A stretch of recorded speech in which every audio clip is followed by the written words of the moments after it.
I never thought I'd find myself writing something like this, but I guess no one does until it happens to them. My name's Kyle, I'm 32 years old, and I live in a quiet neighborhood in Columbus, Ohio. My wife, Emily, and I have been married for 3 years. We met through mutual friends, and from the start, she felt like my missing piece. She was funny, smart, and drop-dead gorgeous. I wasn't the kind of guy who ever thought he'd end up with someone like her.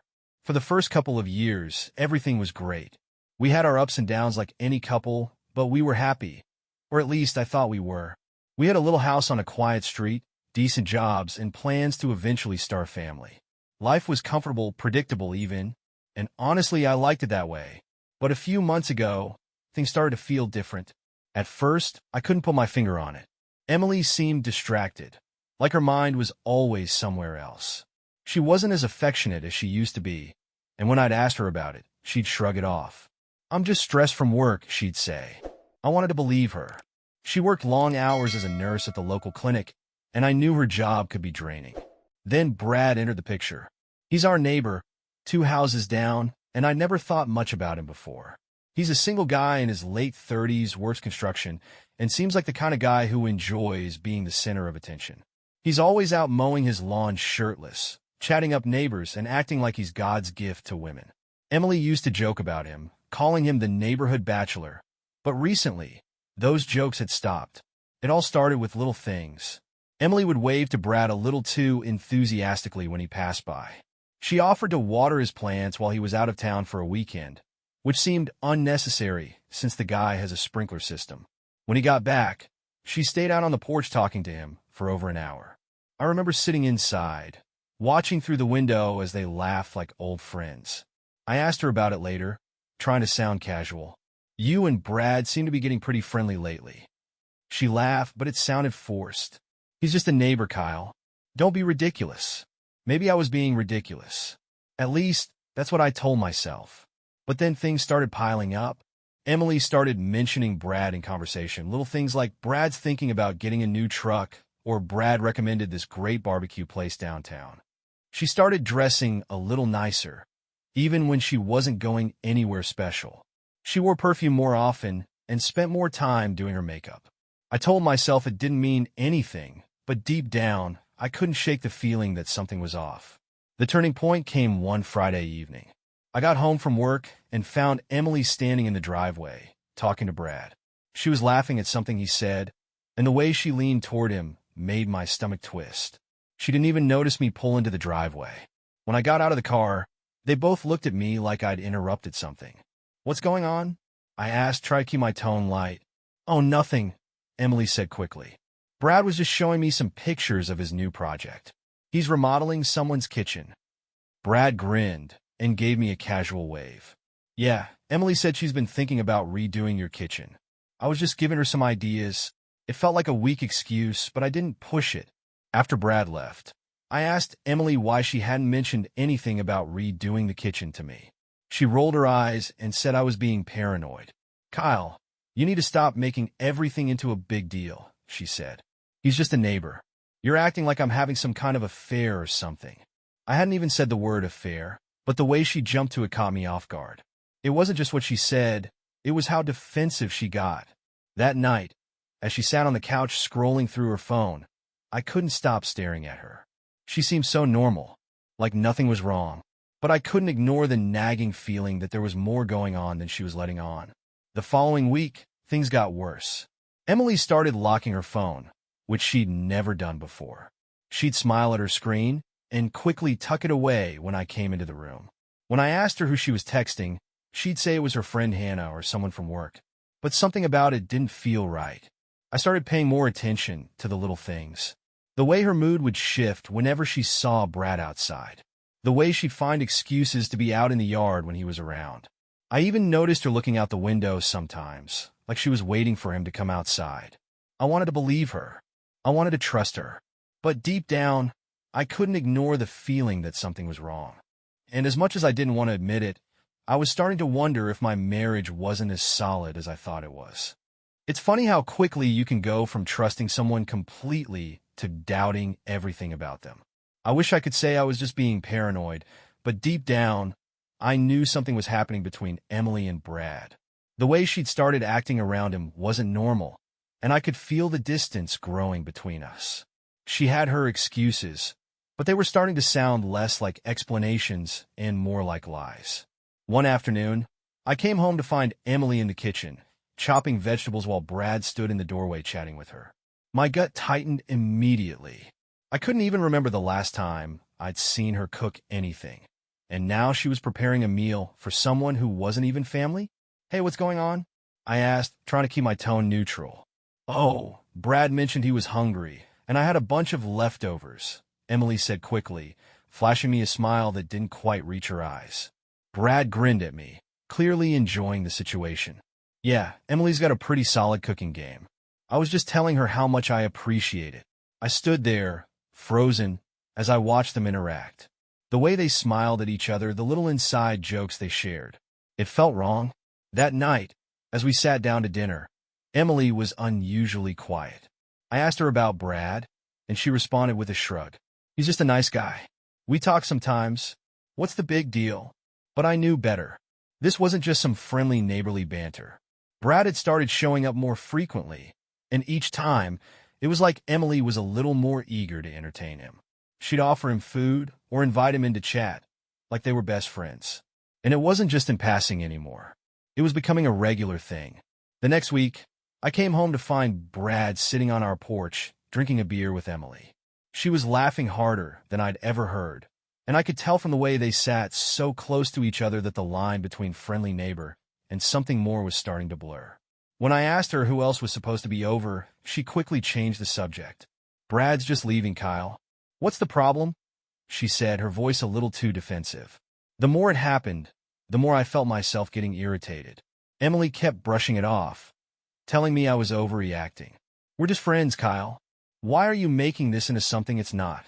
But it was getting harder and harder to believe her. I started questioning everything. Why did she suddenly want to spend so much time with Brad?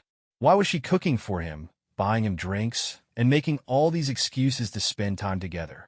I wasn't an idiot. I could see the way they looked at each other when they thought I wasn't paying attention. It wasn't friendly. One evening, after another one of their lengthy porch chats, Emily came inside, and I could feel the tension in the air. I didn't want to start a fight, but I couldn't hold back anymore. "Emily, what the hell is going on with you and Brad?" Her face immediately changed. "What do you mean?" "You know what I mean. Why are you spending so much time with him? Cooking him meals, hanging out on the porch for hours?" I was practically yelling now, but I couldn't help it. She rolled her eyes. "Kyle, you're being ridiculous.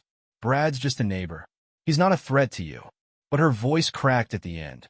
I knew I was getting under her skin, and I didn't care. Something wasn't right. The next day, I decided to confront Brad. It wasn't something I'd normally do. I'm not the confrontational type, but this had gone too far. I knocked on his door and waited. When he answered, he looked surprised but tried to play it cool. "Mun, what's up?" "I need to ask you something," I said, trying to keep my voice steady. "What's going on with you and Emily?" Brad didn't flinch. He just smiled that stupid smile of his. "Nothing, man. She's just been kind enough to offer some advice on a couple of things. No harm in that, right?" His words didn't reassure me. In fact, they only made me more certain. I could see the way he was standing there, so casual, like it was no big deal. But his eyes, they told a different story. I didn't say anything more. I just walked away, my mind racing. Emily had been lying to me, and I was done pretending I didn't know it. The next few days were a blur. Brad started coming around more often, and Emily didn't even try to hide it. She'd leave the house to run errands and come back with takeout for the two of them. I started seeing things I couldn't ignore. The way she'd stand in the driveway, talking to Brad, the way she'd touch his arm when she laughed. It was clear as day to me now. We'd have small fights about it, but she always turned it back on me. "I'm not doing anything wrong, Kyle. You need to trust me." But trust was gone. I couldn't trust her, not when she was spending so much time with him, acting like everything was fine. I had to know for sure. I couldn't just sit back and watch this happen any longer. I had to find out the truth, no matter what it took.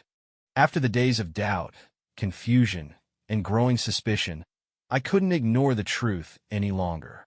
I didn't know exactly what was going on between Emily and Brad, but I was sure there was something happening. She wasn't acting the same. Too many late nights, too many half-hidden smiles, and the way she always made excuses when Brad came over. And then there were the phone calls, the ones that ended too quickly when I walked into the room. I had been ignoring it for months, but now I couldn't push it away anymore. I wasn't going to sit around and wait for her to slip up again. I needed to know, and I needed proof. I wasn't about to accuse her without seeing it for myself. So, I decided to take matters into my own hands. I spent hours on the internet looking for a way to catch them in the act. I didn't need to confront Emily with just my suspicions. I needed hard evidence, something undeniable. I wasn't a tech genius, but I knew enough to figure out how to get cameras into the house without her noticing. I'd seen ads for hidden cameras that were small and easy to place, ones that could send real-time alerts to my phone. It sounded like the perfect solution. I found a few options and spent the next couple of days ordering the cameras. I wasn't worried about how much they cost. At that point, nothing mattered except finding out the truth. The cameras arrived in discreet boxes, and I wasted no time. I felt a mix of anger, anxiety, and a sense of relief that I could finally take control. The first thing I did was clear out a few rooms and get everything ready. I had to be meticulous. If I was going to do this, I needed to do it right. The last thing I wanted was for her to spot something out of place and catch on to what I was up to. I knew that if she suspected anything, I'd lose my chance to expose them both. The first camera I set up went in the living room. I placed it behind a vase on the mantel, where no one would think to look. It blended in with the rest of the decor, and I was confident Emily wouldn't give it a second thought. This camera would be good for capturing their casual interactions, the way Brad came over to hang out, how they laughed and talked, but I wasn't expecting it to be the main event. Next, I moved to the kitchen. I noticed that Brad often hung around there, usually while Emily was cooking, offering to help, acting like everything was completely normal. That was exactly where I'd placed the second camera. I set it on the windowsill, hidden behind some plants, making sure it was positioned perfectly. I didn't want it to catch any of the usual day-to-day stuff. I needed it to catch something that would matter, something that would prove my suspicions were right. The final camera, the most important one, had to be in the bedroom.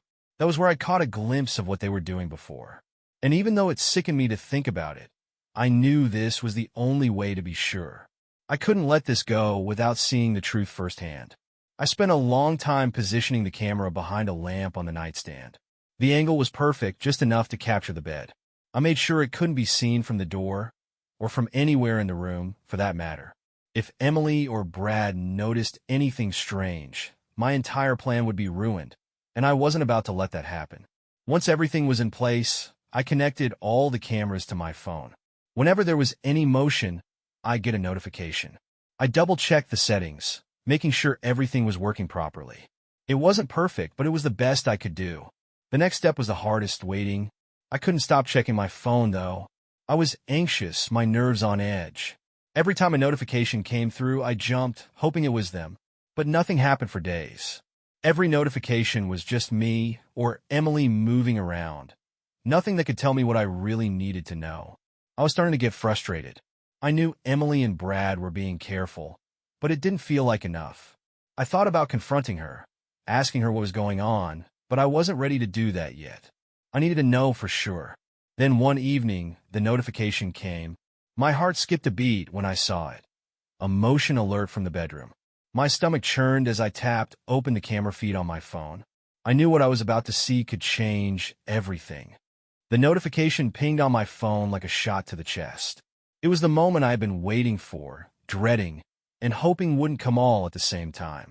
My finger hovered over the screen for a second, my heart pounding in my throat. I wasn't sure if I wanted to see it. Could I handle it? But I had already set this whole thing in motion, and there was no turning back now. If I didn't look, I would always wonder. I tapped the notification. The camera feed opened, and for a split second, I felt like I was about to watch my entire world crumble apart. The small screen loaded, showing the familiar view of my bedroom. I could feel my hands tremble. The room looked calm at first, just the bed, the soft lighting, everything exactly how I left it this morning. I stared at the screen, waiting for something, anything, to happen. The seconds dragged on, and then finally I saw movement. At first it was subtle. I thought it was just the wind, maybe a shadow passing across the room. But then I saw her, Emily, standing near the bed, adjusting her clothes. My heart sank. My stomach twisted into knots as I saw Brad walk into view behind her. I froze. This was it. There was no mistaking it now. Brad's hand slid onto Emily's back, and she turned to him with a soft smile. I could tell from the angle that they weren't just friendly neighbors anymore. The way they looked at each other, it was different from anything I had ever seen between them. This wasn't just casual affection. This was something else. Brad leaned in, his lips brushing against hers. It was slow, deliberate. There was no hesitation. My chest tightened, and the room felt too small as I watched them.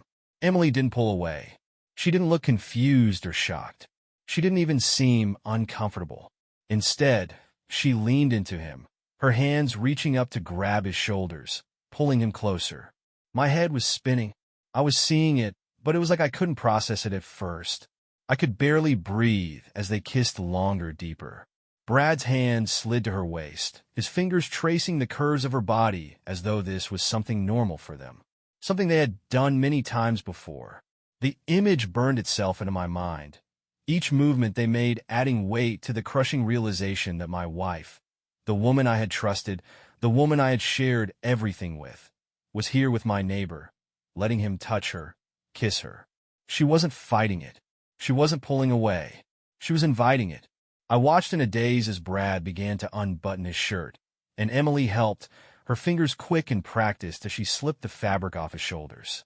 My mind screamed, but I couldn't look away. I was trapped in the moment, unable to tear my eyes from the scene unfolding on my phone screen. It felt like I was suffocating, but I couldn't turn it off. I needed to know. I needed to see this, even if it was killing me. I saw them fall onto the bed, laughing as they tangled up in the sheets. It wasn't just innocent fooling around. They were moving together with the kind of familiarity that spoke of something far more intimate than I ever imagined. Emily's laugh echoed through the feed, and it hit me like a slap to the face. This wasn't an affair of chance or some one-time mistake. This was something planned, something that had been going on for a while. She was enjoying it. She was living it, and she was sharing it with Brad, right in my bed, where I had always felt safe. My hands were shaking, and I felt sick to my stomach. I couldn't believe what I was seeing, but I couldn't stop watching either. The anger started to rise, crawling up my chest like fire. This wasn't just betrayal. This was humiliation. The woman I loved, the woman who I thought shared my life, was in our bedroom with Brad, laughing and touching him the way she used to with me. I had to do something. I couldn't just sit here, staring at the screen like some passive observer. I had to face them. I had to make them feel the same agony I was feeling right now. I wasn't going to let them get away with this. Not now, not ever. I shoved my phone into my pocket and stood up. My heart was racing, my mind in a whirl of confusion and rage. I didn't even think. I just grabbed my car keys and stormed out the door, my feet pounding on the pavement. The drive home felt like a blur, my hands gripping the steering wheel so tight my knuckles turned white. The road blurred, and all I could think about was getting to that house. I didn't know what I was going to do when I got there, but I wasn't going to stand idly by anymore. I wasn't going to let them get away with this, act like nothing was wrong. I had the proof, and I was ready to show them that. My mind raced, my thoughts in a million directions. Should I wait for them to finish? Should I storm in and confront them right there? I wasn't sure, but I knew one thing for sure. I wasn't walking away from this. I didn't even park properly in the driveway. I just slammed the car to a stop and jumped out, my legs nearly giving out beneath me. My whole body was shaking from the adrenaline, my mind clouded with rage and disbelief. My heart pounded in my chest as I slammed the front door open. The house felt different, like something was off. It should have felt like home, but now it felt like an unfamiliar place, a place where betrayal had taken root. I could hear movement coming from the bedroom, the sound of muffled voices, then laughter, that sickening, familiar sound that I had always associated with comfort. But now, it made my blood boil. I rushed down the hallway, not caring if I made noise or if they heard me coming. I knew exactly what I was about to find. I threw open the bedroom door, and the sight of them nearly knocked the wind out of me. There they were, Emily and Brad, tangled up in the sheets, laughing, as if nothing in the world mattered. Emily's shirt was half off, and Brad was only in his boxers, the same way I had seen them just moments before on the feed. They froze when they saw me, their eyes wide in shock. It was like the world had stopped for a second. The realization hit them both at the same time. I knew. What the hell is going on? I shouted, my voice raw with emotion. Emily scrambled to pull herself together, but there was no hiding the truth. Brad was still half-dressed, his eyes darting between Emily and me, the guilt written all over his face. But Emily? She didn't even seem to care. She didn't even seem embarrassed. She stood there with that same smug look she always had, like she had done nothing wrong. Matt, it's not what you think, Emily said, her voice trembling, but there was no apology in her tone. No remorse. Just a strange mix of defensiveness and indifference. You're overreacting. Brad and we were just what? Emily. I cut her off, my voice shaking now with fury. You've been sleeping with my neighbor? In my bed? Do you have any idea what you've done to me? Do you have any idea how this feels? I was so angry I could barely breathe, but she just stared at me, unblinking. She opened her mouth to say something, but nothing came out. It was like she was trying to process what was happening, but she had already been caught in the act. There was no defending herself anymore. Brad stood up from the bed, his face pale. He had no idea what to say either, but it didn't matter. The truth was out there, and I wasn't about to let them lie their way out of this. You think I didn't know?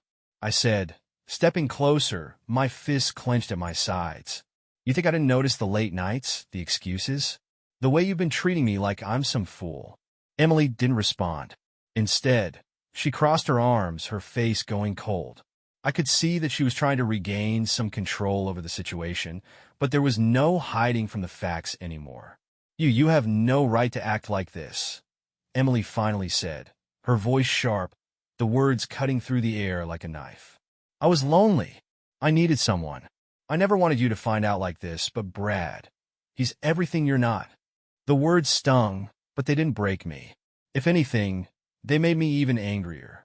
I had no idea how to process what she had just said. She was telling me this like it was some kind of excuse, like I had failed her. But I didn't fail her. She was the one who failed us. I turned my eyes to Brad. And you, man? You think it's okay to sleep with my wife behind my back? You think you can just walk into my home and take what's mine? Brad opened his mouth, but I was done listening to his excuses. Get out of my house, I growled. Both of you. I want you both gone. Now. Emily stood up from the bed, straightening herself out, but not looking the least bit apologetic. I'm not going anywhere, she said, her voice cold. This is my house too, and I'm not going to just leave because you had a little tantrum. I had never seen her like this. She was unrecognizable, her face hard, her tone dismissive. It was like she had checked out emotionally, and now I was the one left holding the pieces of everything we'd built. Get out, I repeated, my voice low and firm. I was done playing games. Brad didn't say another word. He grabbed his shirt off the floor and headed for the door. But before he left, he turned to me, his eyes filled with shame. I didn't mean to hurt you, man, he said, his voice barely above a whisper. But I couldn't help it. She wanted it. I didn't even look at him as he left the room. I didn't care about his apologies. I didn't care about any of it. As Brad disappeared through the front door, Emily stood there, staring at me. I could see the anger and frustration in her eyes, but I wasn't backing down. I hate you, I said, my voice calm now, but heavy with disgust. You've broken everything, and I'm done with you. She didn't answer. She didn't have to. The truth was right there between us, and there was no way she could deny it. I turned away and grabbed my phone from the nightstand. The footage was already sitting there, waiting. I didn't need to keep it a secret. I didn't owe her anything anymore, so I made a decision in that moment. I opened the social media app and uploaded the video I had recorded from the cameras. The betrayal was right there for everyone to see. There was no more hiding, no more pretending that nothing had happened. I also posted screenshots of the photos from the cameras, showing Emily and Brad in compromising positions, in MY bed, in MY house. It wasn't enough to just confront them. I needed the world to know what they had done. I wasn't going to let them act like they could get away with it. The posts spread like wildfire. People were commenting, tagging others, sharing it. I didn't care what anyone thought of me anymore. This wasn't about reputation. It was about making sure she didn't think she could just walk away from this unscathed. It wasn't just about me. It was about showing them the price they'd pay for their lies and betrayal. I wasn't just done with Emily. I was done being played for a fool. This was my revenge, and I was going to make damn sure they felt every bit of it.